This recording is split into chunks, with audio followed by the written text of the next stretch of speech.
Sarah Palin with us now. Governor, good to see you. Thank you. Am I right to assume, in your mind, that MAGA and Donald Trump supporters could care less about what we just said for the past 6 minutes?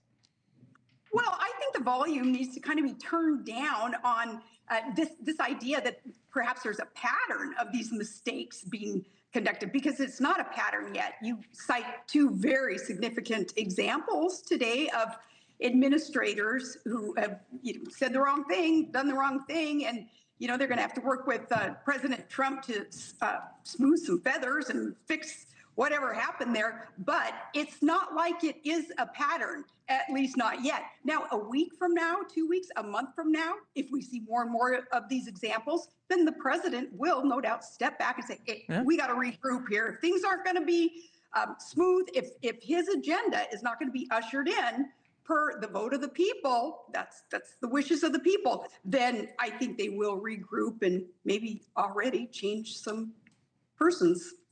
You've got a fascinating insight into his agenda, because without Sarah Palin, I don't think there is a Donald Trump. You picked up on this anger and a desire by the American people, I think a desire by working class Americans to have someone fight for them. I was there in 2008 for your convention speech and saw it. I felt it in the room.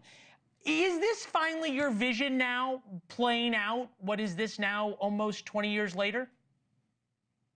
I think that we were before our time. I knew that what I was standing for and fighting for was the right thing, because I am so connected, I believe, to Joe Sixpack.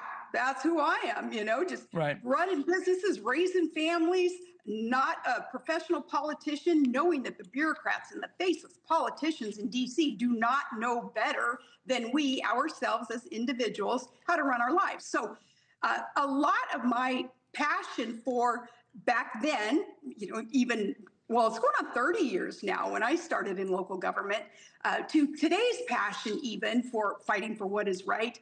A lot of it, Leland, has to do with my experience having served in local government, where it is the most efficient level of government, and you are so held to account. Now, let's bring it back to the mistakes that were made with some administrators and what they said that countered what the president wanted them to say, perhaps.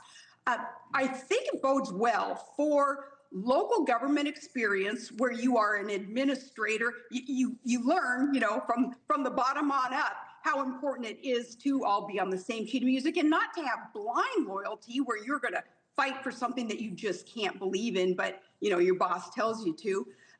Local government experience is really valuable, and I think. Well, experience. Look, you make the point. I think it's a really fair one, that experience matters. And competence matters. And we were told in the beginning, especially with Hegseth, oh, experience doesn't matter. What credentials do you need? And then you see sort of eventually what happens, probably same with the acting assistant attorney general. Would you ever go into the Trump administration if you thought about it?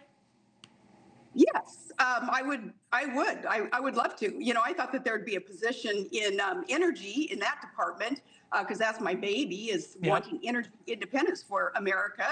That's all about security and sovereignty of our nation, is to be energy independent. But that hasn't happened. And I don't know, Leland, there are some gatekeepers around that administration that, and they are tight. Let me tell you, I don't know if people know this. Well, I know you're giving a great speech in Miami coming up to the Republicans there. What do you make, and this caught our eye, of outside the Oval Office? Anyone who enters the Oval Office from what they call the outer oval, where the gatekeepers, if you will, actually sit, is a cover of the New York Post with President Trump's mugshot on it. What do you make of that? Oh, well, I haven't. Are you showing it? I haven't seen it. It's the last thing you see before you walk into the Oval Office. Yeah. Okay. Well, that's quite the visual. That's pretty powerful. The gatekeepers, though, Leland, it gets frustrating for those who do have a heart to serve. And I didn't even get credentials to attend the GOP convention, if you can believe it. I mean, wow. They're tight. They're tight. And I'm the only living Republican of nominee who had run for VP or president who supported Trump, and even I couldn't get in. So, they're pretty tight. But no, I'd love to serve. Thanks for watching. Go to joinnn.com to find NewsNation on your television provider. And don't forget to click the red subscribe button below to get more of NewsNation's fact-driven, unbiased coverage.